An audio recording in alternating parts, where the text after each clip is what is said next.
성경에 욥 하면은 고난을 상징하는 인물입니다. 그렇지만 욥은 사실 축복의 인물입니다. 욥은 그 시작도 축복이고 그 마무리도 축복인 거예요. 중간에 고난이 끼어 있을 뿐인 것입니다. 그래서 욥은 고난의 사람이라기보다는 사실은 축복의 사람인 거예요. 오늘 욥의 시작에도 보게 되면 욥은 엄청난 축복을 받은 사람입니다. 욥은 첫 번째로 부자예요. 그가 가진 재산이 얼마나 많은지 모릅니다. 큰 부자예요. 물질로 부족함이 없습니다. 또한 욥은 자녀들이 많아요. 자녀가 많다는 것은 고대 가정의 큰 축복인 거예요. 그런데 그 자녀들이 욥의 화목한 가정인 거예요. 그리고 믿음의 가정인 거죠. 자녀들이 신앙생활도 잘한다는 것입니다. 자녀들이 화목하고 신앙생활 잘하고 물질도 부족함이 없고 욥은 마음도 늘 평안하고 너무 행복한 삶이었어요. 모두가 꿈꾸는 삶이죠. 부족함이 없는 욥이었습니다. 그러나 욥은 그야말로 하루아침에 이 모든 것을 다 잃어버리고 맙니다. 도적대가 들이닥쳐서 낙타떼를 다 약탈해가고 양떼와 소떼를 다 약탈해가고 하루아침에 돈을 다 잃어버린다는 거예요. 재산을 다 빼앗겨버리고 말았다는 것입니다. 그뿐만 아닙니다. 집이 무너져서 자식들이 거기에 다 깔려 죽어요. 건물이 무너져서 지금도 필리핀이나 이런 곳에 최근에도 무너져서 또 베네수엘라도 수많은 사람들이 죽었습니다. 그런 큰 사고가 나게 되면은 하루아침에 그런 불행을 겪게 된다는 것이죠. 거기다가 그에게는 현재 몸도 안 좋아요. 머리끝부터 발끝까지 종기가 났습니다. 종기가 단순한 피부병이 아니에요. 조선의 많은 왕들이 종기 때문에 죽었습니다. 그 염증 질환이거든요. 굉장히 심각한 거예요. 이 욥은 면역력이 떨어져서 그런지 웬일인지 온몸이 아픈 거예요. 자식 잃었지, 돈 잃었지, 건강 잃었지, 욥에게 남은 것이 없습니다. 욥은 그렇게 힘든 상황에 있는데 이 힘든 상황에 있는 욥의 소식을 욥의 친구들이 듣고 욥을 찾아오죠. 그리고 욥에게 위로를 한다고 말을 꺼내긴 했는데 그 말이 전혀 위로가 되지 않아요. 오히려 욥을 공격하는 말이 됩니다. 맞는 말인데 욥에게는 이 상처가 돼요. 맞는 말인데 욥은 동의할 수가 없어요. 그냥 맞는 말이지만은 그 사람에게 적합한 말이 있거든요. 맞는 말이라고 무조건 해서는 안 된다는 거예요. 이 욥의 친구들은 옳은 얘기를 했어요. 뭘 했냐? 인과응보라는 거예요. 이 인과응보는 모든 세상 모든 지역에 다 적용돼요. 모든 종교에 다 적용이 돼요. 불교뿐만 아니라 기독교도 인과응보거든요. 원인과 결과예요. 뿌린 도를 거둔다는 거예요. 죄의 삭은 사망인 것입니다. 맞는 말이죠. 욥의 친구들은 너무 단순하게 얘기를 해요. 인과응보는 맞는 말이에요. 그러나 욥은 이것이 억울하다는 거예요. 욥의 친구들은 욥에게 와서 위로를 하기는커녕 오히려 상처를 주고 욥으로 하여금 더 마음이 분노와 낭망에 빠지게 했다는 것입니다. 욥은 친구들의 말이 너무나도 억울하고 서운했어요. 당신들의 말이 맞다. 많은 고난의 원인은 죄 때문이다. 내가 그를 모르는 것도 아니고 인정하지 않는 것도 아니다. 그런데 이번에 나의 케이스는 좀 다른 것 같다. 보라, 세상에 악한 자들도 얼마나 잘 먹고 잘 사느냐. 그런데 나는 하나님 앞에서 이렇게 끔찍한 일을 당할 만큼 내가 큰 죄를 저지른 것 같진 않다. 나의 죄 때문이라면 다른 사람들이 더 큰 벌을 받아야지. 왜 내가 벌을 받냐. 그리고 욥은 실제로 그렇게 큰 죄를 많이 저지른 그런 사람은 아니거든요. 나는 아마 다른 이유가 있는 것 같다 이렇게 얘기를 하는데 이 성경에 실제로 욥이 고난당한 이유는 가장 직접적인 원인은 뭡니까? 사탄 때문이에요. 네. 욥이 죄가 많아서가 아니라 사탄이 욥을 친 거예요. 사탄이 욥을 공격한 거라는 거예요. 영적인 문제였던 것입니다. 욥의 친구들이 맞는 말이었지만 틀린 말이 된 게 뭐냐? 영적인 문제를 간과했기 때문이에요. 욥의 문제는 마귀의 문제였다는 거예요. 마귀를 대적하고 마귀로부터 그가 보호받고 그랬어야 될 일이었는데 친구들은 단순하게 이건 네 죄 때문이니까 네가 잘못한 거야. 너 때문이야 그런다는 거예요. 네가 잘못해서 재산 잃었고 네가 잘못해서 자식들 죽었어. 네 죄야. 그렇게 한다는 거예요. 우리나라도 그런 말 많이 하지 않아요? 내가 무슨 죄가 이렇게 많아서 이런 일을 당했는가? 사람들은 다 흔하게 그렇게 생각한다는 것이죠. 우리가 알고 보면 이 우리의 죄의 원인은 상당히 복잡합니다. 그렇기 때문에 사실 욥의 내용은 읽어보면은 알 듯하면서도 몰라요. 모를 것 같은데 또 알 것 같기도 하고 굉장히 어려운 책입니다. 욥기가. 그러면서 굉장히 수준이 높은 책이에요. 저는 오늘 여러분이 수준 높길 축복합니다. 욥기를 오늘 우리가 설교를 듣는다는 건 수준을 굉장히 높여야 되는 거예요. 단순하지 않기 때문인 것입니다. 자, 우리 3절에 보게 되면은 욥이 하나님께 간구를 합니다.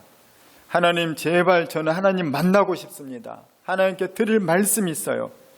내가 하나님께 정말 요청드립니다. 그래서 욥에게는 그의 심정이 현재 크게 세 가지 상태예요. 첫 번째는 뭐냐? 하나님, 저는 지금 너무 힘들어요. 나 지금 너무 힘들어서 하나님 만나고 싶다는 거예요. 사랑하는 아이들도 죽고 재산도 다 잃고 이제는 몸까지 아픕니다. 하나님, 저 지금 하루하루가 너무 힘듭니다. 내 인생이 왜 이렇게 되었어요? 하나님, 저 좀 만나주세요. 제 말 좀 들어주세요. 제게 대답 좀 해주세요. 첫 번째는 하나님, 내가 너무 힘들다는 거예요. 사람들은 보통 너무 힘들 때 하나님 찾죠. 우리 3절 같이 한번 읽도록 하겠습니다. 시작. 내가 어찌하면 하나님을 발견하고 그의 처소에 나아가랴. 내가 하나님을 찾지만 하나님을 만날 수가 없다는 거예요. 내가 어디 가서 하나님 만나야 됩니까? 하나님, 제발 내 말 듣고 있습니까? 첫 번째, 나는 너무 힘들어요. 두 번째는 뭐냐? 하나님, 저는 너무 억울해요. 하나님, 저를 위로하러 왔던 저 친구들은 저를 위로하기는커녕 지금 저를 공격하고 있습니다. 뭔가 충고를 하고 있는데 저는 동의가 안 됩니다. 제가 죄가 많아서 그렇다고 하는데 하나님, 그 말이 사실입니까? 물론 저도 인정합니다. 여기 얘기하거든요. 앞에 보면 제가 죄가 있는 게 맞습니다. 저는 정말 죄인이 맞습니다. 그런데 세상에 악인들도 잘 먹고 잘 살지 않습니까? 하나님이 저 알지 않습니까? 내가 얼마나 정직하게 살려고 애썼다는 것을 하나님이 알지 않습니까? 제가 보통 사람보다 더 정직하게 살려고 했다는 걸 하나님이 다 아시지 않아요. 그런데 왜 저는 남들보다 훨씬 큰 고통을 당해야 됩니까? 내가 왜 친구들에게 그런 말을 드려야 됩니까? 하나님, 저는 지금 너무나도 억울합니다. 하나님, 제발 좀 만나주시고 제 말 좀 들어주십시오. 이것이 두 번째 이유이고, 자, 세 번째는 뭐냐? 왜 욥이 만나려고 하느냐? 하나님, 저는 너무 슬프다는 거예요. 하나님, 나는 지금 마음이 너무 슬퍼요. 제가 필요한 건 위로예요. 하나님이 알아주시는 거예요. 어떻게 생태 같은 자식을 먼저 보내고 내가 하루라도 살 수 있습니까? 부모는 자녀가 죽으면 산에 묻는다는 거예요. 아니, 부모가 죽으면 산에 묻고 자녀가 죽으면 가슴에 묻는다는 거예요. 결코 잊을 수가 없습니다. 결코 벗어버릴 수 없어요. 욥은 지금 삶의 의욕이 없습니다. 모든 걸 다 잃었거든요. 마음에 힘을 낸다고 해도 먹고 살 양식도 없는 거예요, 이제. 그러니 이것도 할 수 없고 저것도 할 수 없어요. 나는 지금 너무 힘들어요. 남은 게 없어요. 남은 거는 마음속에 슬픔밖에 없습니다. 슬픔만 가득하지 돈도 없고 가족도 아내도 저를 욕하고 떠나라고 하고 자식들도 없고 친구들은 와서 나를 비난이나 공격만 하고 있고 내 주변에 아무것도 남은 게 없고 슬픔밖에 남은 게 없습니다. 욥은 하나님, 저는 하나님 만나고 싶어요. 하나님, 나는 너무 궁금해요. 나는 하나님께 하소연하고 싶습니다. 자, 6절 말씀입니다. 같이 계속 시작. 그가 큰 권능을 가지고 나와 더불어 다투시겠느냐? 아니로다. 도리어 내 말을 들으시리로다. 하나님은 나를 책망하지 않을 거잖아요. 하나님은 나의 말을 들으실 거잖아요. 왜냐? 나는 하나님 앞에 정직하려고 했었다는 걸 하나님이 아시기 때문에. 친구들은 나를 모른다는 거예요.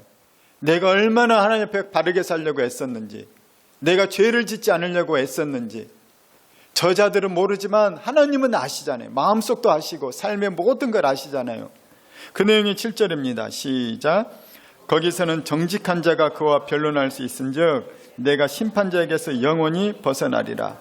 내가 정직한 하나님 앞에서는 정직한 자가 하나님과 대면해서 말할 수 있는데 나 정직하잖아요. 나 그렇게 살려고 했었잖아요. 근데 욥이 교만한 것 같지만 실제로 욥은 그랬거든요. 욥은 인정받는 정직한 자였어요. 인정받는 신앙인이었던 거예요. 그거는 성경도 인정하고 욥도 인정해요. 우리 욥기 1장 5절입니다. 1장 1절입니다. 시작. 우스 땅에 욥이라 불리는 사람이 있었는데 그 사람은 온전하고 정직하여 하나님을 경외하며 악에서 떠난 자더라. 이건 하나님이 인정했다는 거예요. 정직하고 온전하며 하나님을 경외하며 악을 떠난 자. 그래서 하나님이 자랑을 하거든요. 세상에 욥 같은 자가 없다. 나는 욥이 너무 자랑스럽다는 거예요. 수많은 사람이 하나님 믿는다고 하지만 욥같이 하나님, 욥처럼 잘 믿는 사람이 없다는 거예요. 누구에게까지 하나님이 자랑하냐? 사탄에게까지 자랑을 해요. 그랬더니 사탄이 아니 인생 편하면 누가 하나님 잘 못 믿냐? 인생 편한데 하나님 왜 원망하냐? 욥은 부자고 자녀들도 잘 되고 자녀들도 가정도 화목하고 그가 남부를 것 없는데 그거 잃기 싫어서라도 하나님 잘 믿지 않겠냐? 뻔하지 않냐? 욥이 괴로우면 인생이 고난이 닥치면 과연 똑같이 하나님 잘 믿을까요? 사탄이 하나님께 대적을 하는 거죠. 그래서 하나님께서 허락을 하는 거예요. 욥은 고난당해도 나 잘 믿을까라는 거예요. 사탄이 욥을 치는 겁니다. 자녀들을 치고 건강을 치고 그 다음에 이 재산을 치는 거예요. 하루아침에 모든 걸 잃어버렸어요. 영적인 공격이 이렇게 심했다는 겁니다. 신약 성경에 보면은 성경에 악한 영이 사람들을 공격을 합니다. 그래서 예수님이 이 땅에 오셔서 귀신을 쫓아내 주시는 거예요. 욥은 내가 욥이 죄인인 걸 알았지만 그래도 남들보다 이렇게 큰 고난을 받을 만큼 큰 죄인이 아니라는 거예요. 그것은 하나님도 알고 나도 아시지 않습니까? 내가 그래서 하나님 앞에 내가 한번 따지고 싶다는 거예요. 한번 여쭈고 싶다는 거예요. 욥이 얼마나 정직했는지 자기 자신뿐만 아니라 자녀들도 그렇게 키웠다는 거예요. 얼마나 철저한 신앙인이었고 그의 가정이었는지 모릅니다. 그 내용이 욥기 1장 5절입니다. 시작. 그들이 차례대로 잔치를 끝내면 욥이 그들을 불러다가 성결하게 하되 아침에 일어나서 그들의 명수대로 번제를 드렸으니 이는 욥이 말하기를 혹시 내 아들들이 죄를 범하여 마음으로 하나님을 욕되게 하였을까 함이라. 욥의 행위가 항상 이러하였더라. 그들이 누굽니까? 욥의 자녀들이에요. 욥이 부자니까 우리나라는 별로 안 그렇지만 미국은 툭하면 파티를 하거든요. 미국에 안 살아봤죠. 저는 미국에 잠깐 가봤는데 진짜 초청을 많이 해요. 툭하면 파티를 해요. 집에 홈파티를 많이 합니다. 파티에서 온갖 걸 준비를 해가지고 이 사람들을 초청해서 즐기는 거예요. 미국인에서 넓은 정원이 아주 필요합니다. 어지간한 중산층들은 넓은 정원이 있어요. 그 파티를 하는데 욥의 스케일은 크겠죠. 그런데 파티를 하면 사람들이 늘 술을 마시고 분위기가 들떴기 때문에 실수를 많이 해요. 파티 때 사고가 많이 일어난다는 거예요. 여러 가지. 욥이 그래서 이때에도 파티를 한 거예요. 자녀들이. 아들들이 돈 많지 뭐 누릴 거 많지 친구 많지 매일 파티 자주 하는 거예요. 아들들이 돌아가면서 파티를 하면 거의 매일 하겠죠. 그러면 욥이 애들이 파티를 하고 나서 실수했을까 봐 죄를 지었을까 봐 그러고 나서 아이들을 항상 다시 정결하게 하고 회개하게 하고 하나님 앞에 번제를 드려서 정결하게 했다는 거예요. 그 내용이 바로 1장 5절이에요. 이렇게 철저하게 자기 자신뿐만 아니라 자녀들까지도 신앙생활을 하게 했던 사람이 누구냐? 욥이라는 거예요. 그러니까 욥이 친구들이 네가 죄가 많아서 저런다. 죄가 많아서 자식이 죽었다. 죄가 많아서 재산 잃었다. 이런 말 하니까 욥이 너무나도 억울한 거죠. 욥이 실제로 죄가 많았으면 대놓고 죄를 지었으면 인정하겠지만 이 친구들보다 죄를 적게 지었는데 남들보다 죄를 적게 지었는데 당한 고난은 훨씬 크니 욥이 억울할 수밖에 없다는 것입니다. 그래서 욥은 자기의 힘든 인생을 하나님께 찾아가서 계속 해결하려고 애썼다는 거예요. 하나님, 나는 인생이 왜 이렇게 힘들죠? 그래서 하나님께 몸이 아픈 것 찾아가고 인생의 재산에 어려움 당한 것 찾아가고 하나님이 해결해 주시기를 끊임없이 그가 아마 찾아갔던 것 같아요. 우리로 치면 이런 거예요. 내가 지금 몸이 아파요. 병원에 가도 낫지를 않아요. 차도가 없습니다. 그런데 내가 들으니까 나보다 심하게 아팠던 사람이 저기 어떤 치유 집회에 가가지고 병이 나았다는 거예요. 기도받고 병이 나았대요. 그 사람도 병원에 뭐 어디 다 다녀도 병이 안 나는데 기도받고 그냥 나아버렸다는 거예요. 그리고 너무 좋아가지고 들떠서 다니고 막 활기차게 다니는 거예요. 나 옛날과 달라졌어. 그러면서 간증을 하는 거예요. 내 앞에서. 그러니까 나도 믿음이 생긴 거죠. 그래서 그 집회에 갔어요. 그래서 가서 기도를 하고 기도를 받았습니다. 그런데 웬걸 나는 하나도 안 나은 거예요. 피곤하기만 하고 막 마음이 낙심이 돼요. 그리고 또 어떤 사람은 재산의 어려움을 당한 거예요. 경제적인 문제가 생겨요. 이거 어떻게 해결할 방법이 없었습니다. 그런데 누구 간증을 듣다 보니까 그 사람이 이 사업을 하다가 부도가 날 지경이 되어서 집도 넘어가고 자동차도 넘어가고 통장도 압류당할 그런 위기에 당한 거죠. 이제 꼼짝없이 당할 날이. 그래서 그 사람이 마지막으로 내가 오살리 금식기도원에 가리라. 그래서 가서 일주일 금식기도를 했는데 마지막 날 해결이 됐다는 통보를 받고 내려왔다는 거예요. 진짜로 부도가 막아지고 회사가 다시 정상화되고 물건이 잘 팔려서 다시 일어났다는 거예요. 그래서 할렐루야 하면서 막 간증을 하는 거예요, 이 사람이. 그러니까 나도 경제적인 어려움 생겼는데 나도 오살리 한 가봐야지. 오살리 가서 나도 금식기도를 한 거예요. 그랬더니 잠만 오고 배만 고프고 응답은 없고 와서 보니까는 일은 더 꼬여 있고 너무너무 낭망되고 절망된다는 거예요. 여러분, 간증을 하는 사람도 많지만 간증을 못한 사람도 많아요. 실제로 그런 사람 많아요. 남들은 병고침 받았는데 나는 못 받은 사람 훨씬 더 많아요. 남들은 기도응답 받았는데 나는 못 받은 사람이 훨씬 많다는 거예요. 지금 욥이 그렇다는 거예요. 내가 하나님을 찾아서 여기도 가보고 저기도 가봤고 역사가 일어나는 곳 찾아가 봤는데 그들은 하나님의 역사하시는데 나한테는 역사 안 한다는 거예요. 오늘 바로 그 내용인 것입니다. 자, 그 내용이 바로 오늘 8절과 9절이에요. 같이 읽겠습니다. 시작. 그런데 내가 앞으로 가도 그가 아니 계시고 뒤로 가도 보이지 아니하며 그가 왼쪽에서 일하시나 내가 만날 수 없고 그가 오른쪽으로 돌이키시나 배울 수 없도다. 내가 하나님 있다는 건 여기 찾아가고 저기 찾아가고 새벽기도도 가보고 철야기도도 해보고 기도원에도 가보고 집회도 가보고 치유의 능력이 있다는 목사님들도 찾아가서 기도도 받아보고 별것 다 해봤는데 역사가 일어난다는데 나는 없다는 거예요. 얼마나 절망스럽겠어요. 그래서 욥이 막 간구하는 거예요. 하나님 제발 나 좀 만나주시라는 거예요. 제발 나도 좀 도와주시라는 거죠. 그것이 욥의 이 현재 모습이었습니다. 욥이 하나님 원망스럽지 않겠습니까? 하나님 왜 나한테만 이러세요?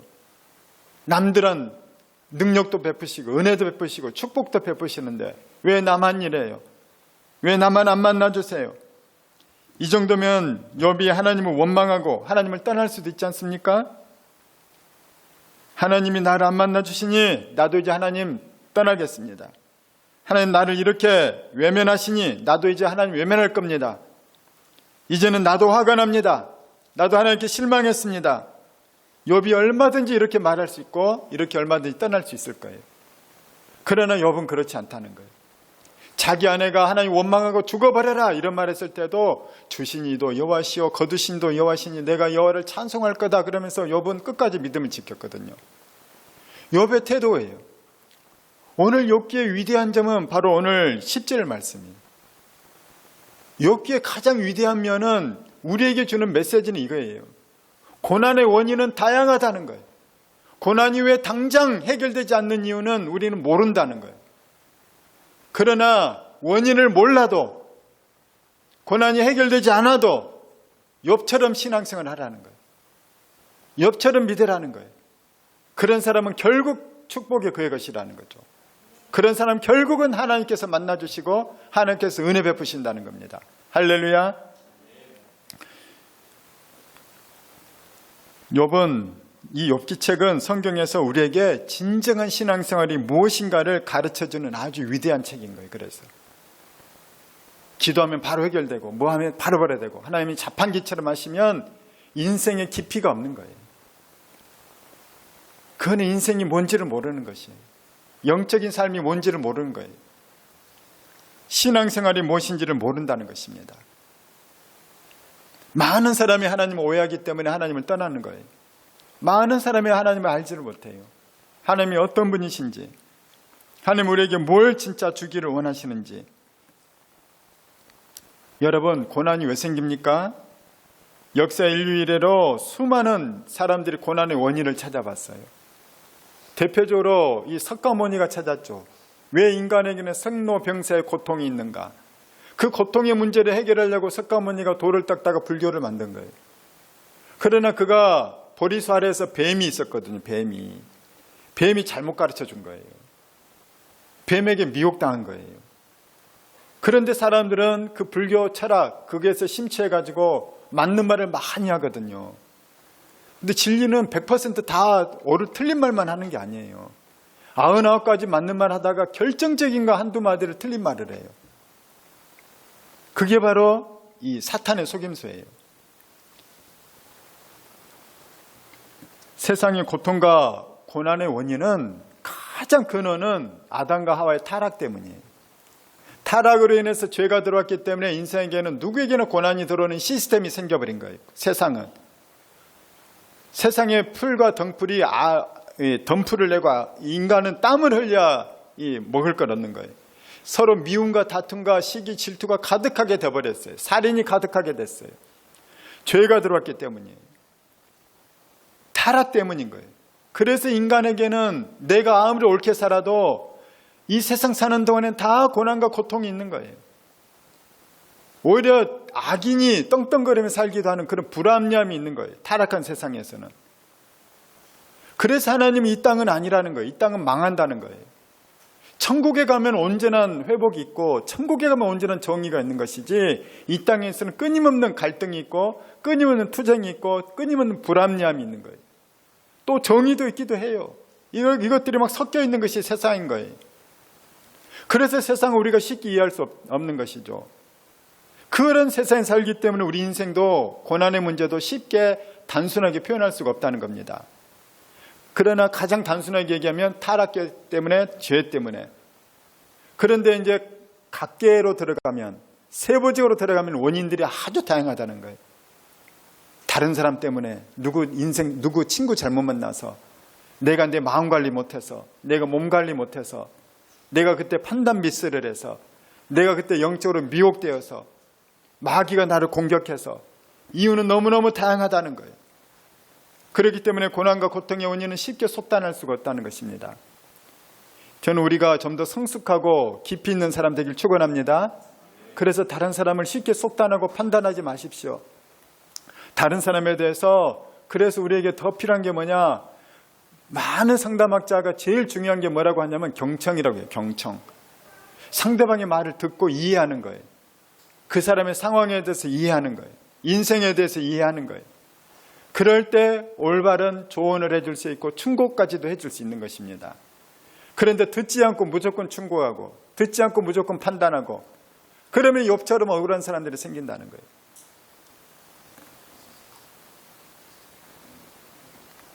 인류의 고통의 문제는 여러 가지 원인이 있어요.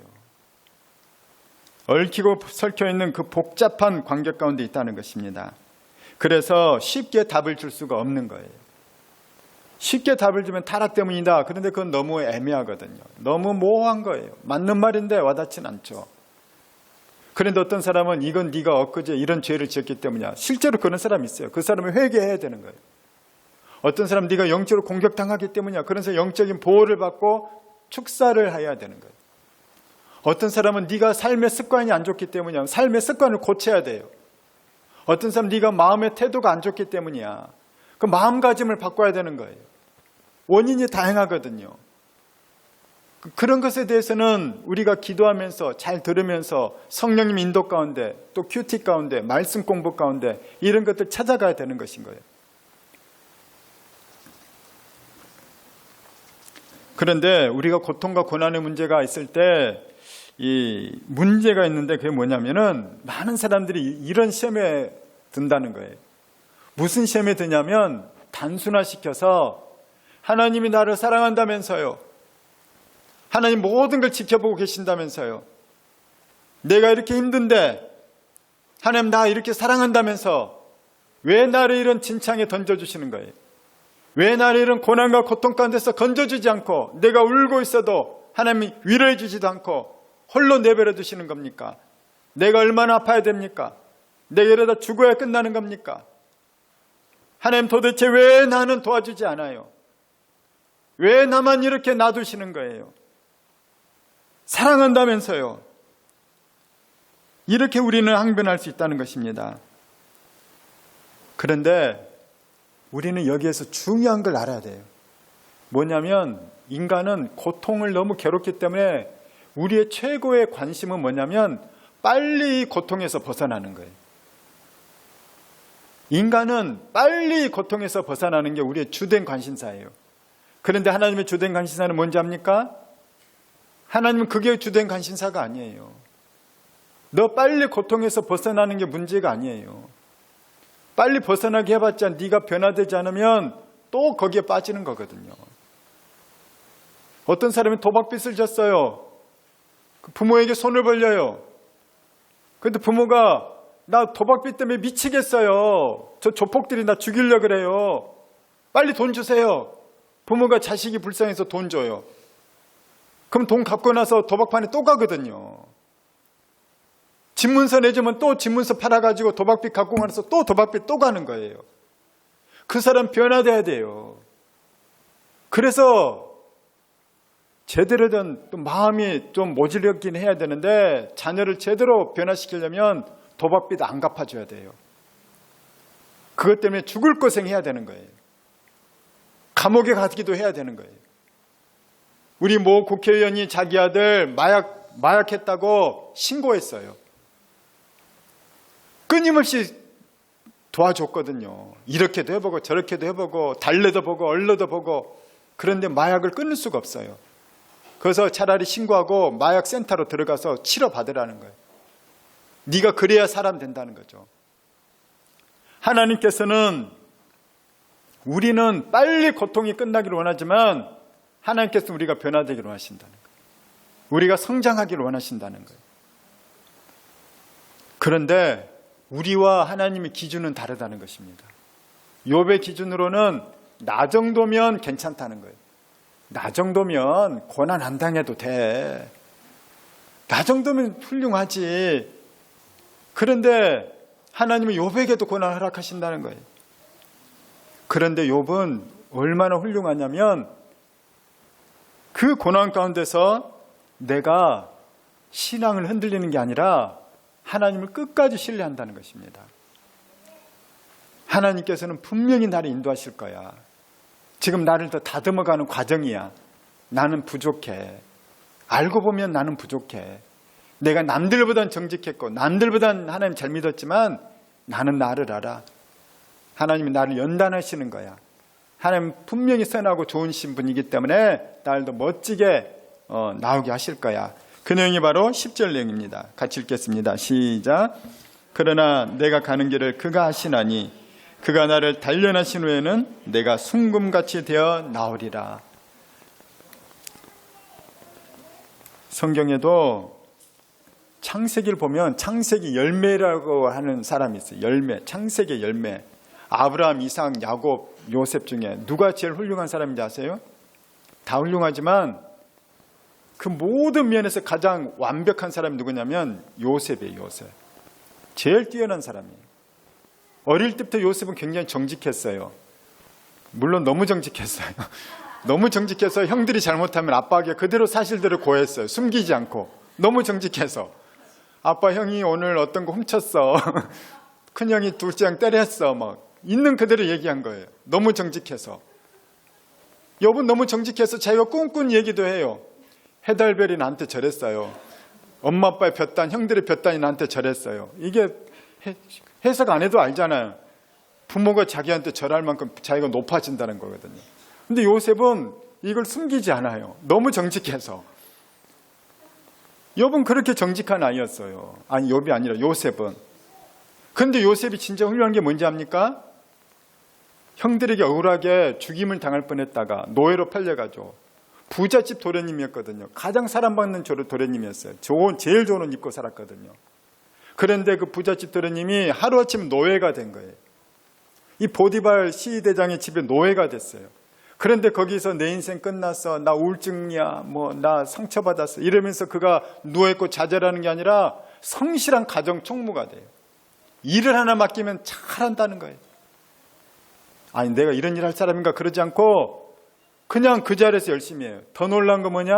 하나님과 동행했다는 거예요. 노예인데 하나님과 동행했다는 거예요. 그럴 수 있어요? 하나님 원망해야 되지 않아요? 이스라엘 백성 광야에서 끊임없이 하나님 원망했거든요. 근데 요셉은 원망하지 않아요. 노예인데도, 부잣집 도련님이 노예가 됐는데도 하나님 원망하지 않는다는 거예요. 심지어 더 억울하게 감옥에 가요. 노예는 돌아라도 다니지. 감옥에서 그 축축한 어두운 곳에서 갇혀 있거든요. 우울증 걸려야 돼요. 그런데 요셉은 거기에서 다른 사람 도와줘요. 왕의 신하들을 도와준다는 거예요. 그리고 감옥의 모든 재반, 사무, 행정 업무를 다 봐요. 보디바질의 집에서도 행정 업무 다 보고 감옥에서도 행정 업무 다 봐요. 거기서 요셉은 행정 수업을 받은 거예요. 행정의 달인이 되었어요. 나중에 이집트의 총리가 되거든요. 거기서 행정을 겪다 보니까 나라를 다스리는 행정 업무도 쉽게 보는 거예요. 그래서 아주 탁월한 이 총리가 된 거죠. 요셉은 어디서든지 하나님을 신뢰했던 거예요. 나는 지금 왜 여기 팔렸는지 몰라. 그런데 하나님을 나는 믿어. 하나님 분명히 나를 인도하실 거야. 하나님 분명히 나를 선으로 인도하실 거야. 모세도 그래요. 모세는 탁월하고 뛰어난 인재였거든요.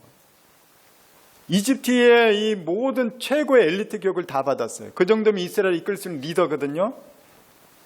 그런데 하나님은 모세를 리더로 바로 쓰지 않아요. 광야로 보내서 철저하게 외로움의 훈련, 고독의 훈련을 시켜요. 거기서 모세의 모든 성질을 다 죽여버려요. 그러고 나서 모세로 하여금 나이 80이 돼서야 이스라엘을 네가 이끌고 탈출시키라는 거예요. 탈출하는 과정 가운데 온갖 일을 다 겪어요. 그 이스라엘 백성들 진짜 문제투성이거든요. 그런데 모세가 그들을 다 품고 가요. 그랬더니 하나님께서 모세를 인정합니다. 우리 같이 읽도록 하겠습니다. 민수기 말씀 시작. 이 사람 모세는 온유함이 지면의 모든 사람보다 더하더라. 그 다혈질에 사람 쳐 죽였던 모세가 온유한 걸로 세게 해서 첫 번째라는 거예요. 하나님 말씀하실 때. 그러니까 하나님이 모세를 광야에서 40년 동안 다듬었다는 얘기예요.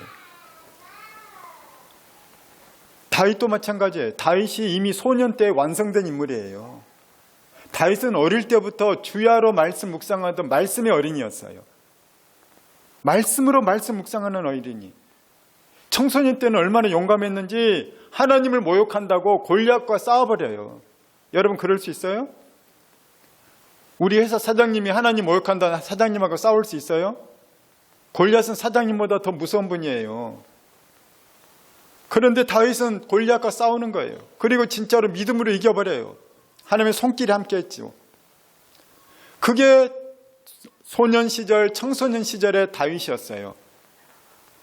그러면 우리가 볼 때는 이만하면 됐다고 하잖아요. 그런데 하나님은 아니라는 거예요. 다윗 너 아직 멀었다는 거예요. 그래서 사울이라는 게 쫓겨다니게 해요. 10년 이상이나. 우리는 이만하면 됐다고 생각하는데 하나님은 아니라는 거예요. 우리는 급한데 하나님 급하지 않아요. 모세 40년 기다릴 수 있어요. 다윗 10몇 년 기다릴 수 있어요. 요셉 계속 기다릴 수 있어요. 우리는 조급해서 못 기다리지만 하나님 기다려요. 왜? 내가 성장해야만, 변해야만 하나님이 제대로 쓸 수 있기 때문에. 할렐루야. 그래서 오늘 이 욥이 하나님을 신뢰한다는 게 이런 거예요. 우리는 답을 몰라도 신뢰하는 것이 믿음인 거예요. 할렐루야.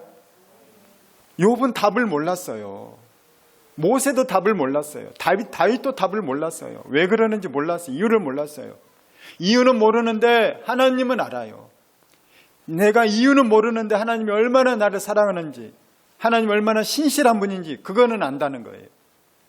그러니까 이해는 안 가는 상황이지만 하나님을 믿기 때문에 그냥 그 길을 가는 거예요. 이것이 믿음인 것입니다. 할렐루야. 그 믿음의 길을 걷는 사람들을 하나님은 순금과 같이 나오게 하신다는 거예요. 여러분, 영적인 원리를 아시기 바랍니다.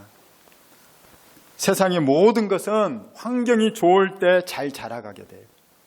환경이 좋을 때 동물도 잘 자라고 식물도 잘 자라고 애들도 잘 자라요. 그런데 세상에서 딱 하나 환경이 나쁠 때 잘 자라는 것이 있어요. 뭔지 압니까? 믿음이에요. 믿음. 희한하게 환경이 나빠야 사람들이 기도해요. 희한하게 환경이 나쁠 때 찬송가가 얼마나 은혜스러운지 몰라. 예? 환경이 나쁘면 기도가 그렇게 잘 돼. 환경이 나쁘면 말씀이 얼마나 송이꿀처럼 쏙쏙 나한테 들어오는지 몰라요. 막, 야, 이 말씀이구나. 이거 완전 내 말씀이네. 참 희한하죠? 우리가 하나님 믿길 축원합니다. 이 땅에서는 고난과 고통을 당할 수밖에 없습니다. 하나님은 모든 것이 합력하여 선을 이루게 하시는 분이에요. 우리는 환경과 상황 때문에 낭망하지 마시고 넘어지지 마시고 실족하지 마시고 신실하신 하나님, 어쨌든 나를 사랑하신 하나님, 나에게 궁극적으로는 축복을 주기 원하신 하나님, 그 하나님을 믿고 하나님께 나아가는 주의 자녀들 되기를 예수 이름으로 축원합니다. 우리 10절 말씀 다시 한번 읽겠습니다. 읽고 기도하겠습니다. 시작. 그러나 내가 가는 길을 그가 아시나니 그가 나를 단련하신 후에는 내가 순금같이 되어 나오리라.